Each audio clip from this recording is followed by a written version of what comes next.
Oh yeah, definitely spicy. So soft and a bit sourness to it. It's so unusual, it's something I've never tried before. Today, we are meeting up with a local guide who is showing us some hidden street food gems right here in Bangkok. We have fallen prey too many times to overpriced street food that you find in tourist hotspots. So we are pretty excited to venture out of central Bangkok to experience some local, authentic street food.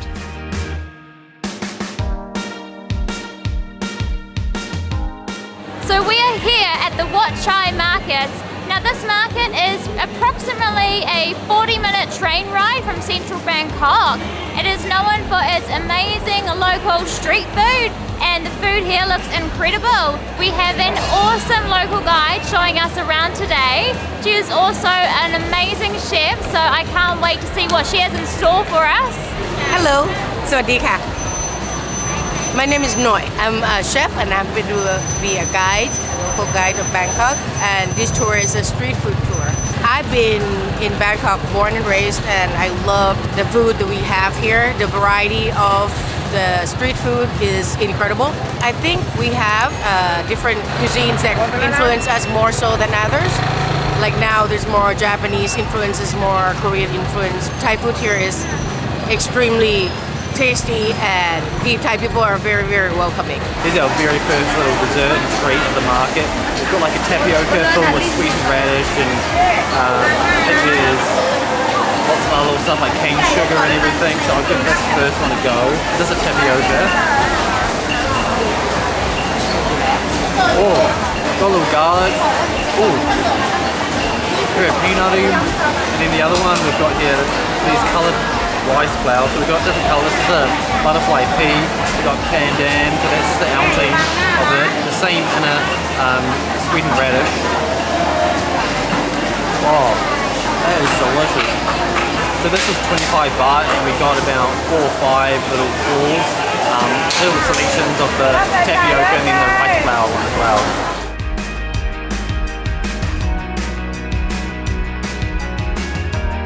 The things you find at the street food market are not the things you would find at your typical market.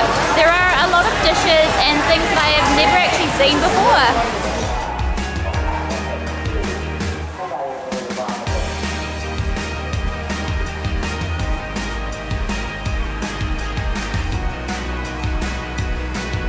So we've got some grilled pork here. They are 6 baht each, and it comes with some rice.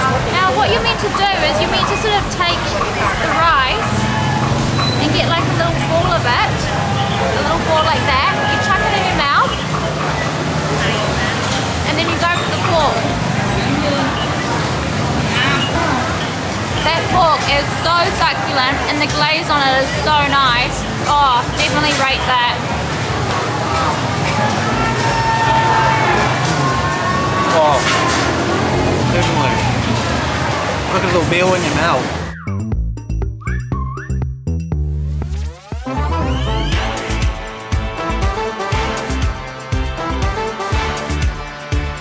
We have 2 sticks of grilled beef balls that were, I think, 5 baht each.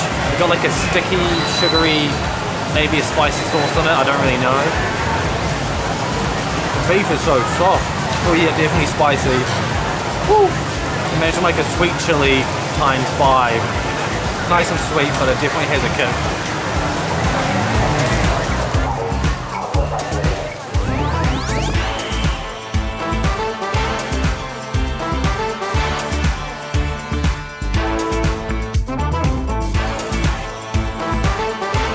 So Bangkok is home to over 500,000 street vendors, which is crazy when you think about it. Back home, that's more than the population of some of our cities. What we love about street food in Thailand is that often the vendors, they only sell sort of like 1 or a couple of dishes, and these dishes have been created from recipes that have been passed down from generation to generation, so they are very, very good.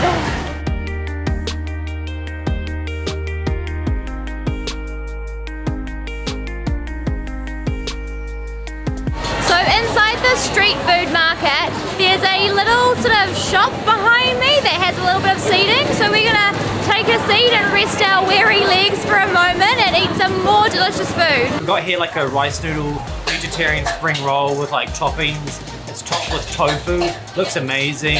Inside of it's like got bean sprouts, mushroom, garlic, like cabbage, I think. And it's got like a soya sauce coating that we got to tip all over it, which looks really nice. I think it might be a little bit spicy. You can see like the color from the soya sauce. It's kind of like a, you know how you get loaded fries. It's almost like a loaded spring roll with the toppings are like sprinkled over the top.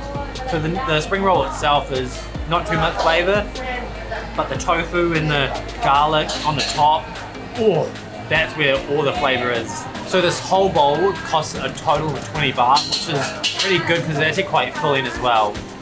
This vegetarian dish is so simple, but it is so yummy. It is so delicious and packed full of flavor. Ooh. We're now going to try a pork knuckle dish. So it's been like stewed for a few hours, I think, and this is the 50 baht for the plate. It looks amazing. Yeah. Ooh. Oh, you feel the 5-spice come through? Oh, that meat is so tender. Pure love. So I'm about to try the pad thai. Now this pad thai was 50 Thai baht. This pad thai actually has a fried egg on top. Before when I've had them, the egg has sort of been like scrambled through. It's a very tame pad thai. When I've had them in the past, I've had a bit of chili on top. I love a bit of chili. In comparison to some of our other dishes, like a vegetarian bowl, which is packed full of flavour, this one is a lot more tamer, a lot more sort of like simple flavour palette. I'm going to crack into the beef Penang curry. This is 50 baht for the entire dish. We've got a bit of beef everywhere. We got some, might be some kaffir lime leaves or some type of leaf. Then we have some pea berries, which is a type of eggplant. I've never had that in my life. It's kind of like a small little like caper pea thing. Ooh. Oh, you get the normal classic Penang flavour, but with the beef it kind of changes a little bit and it's still really delicious. It is a little bit spicy too.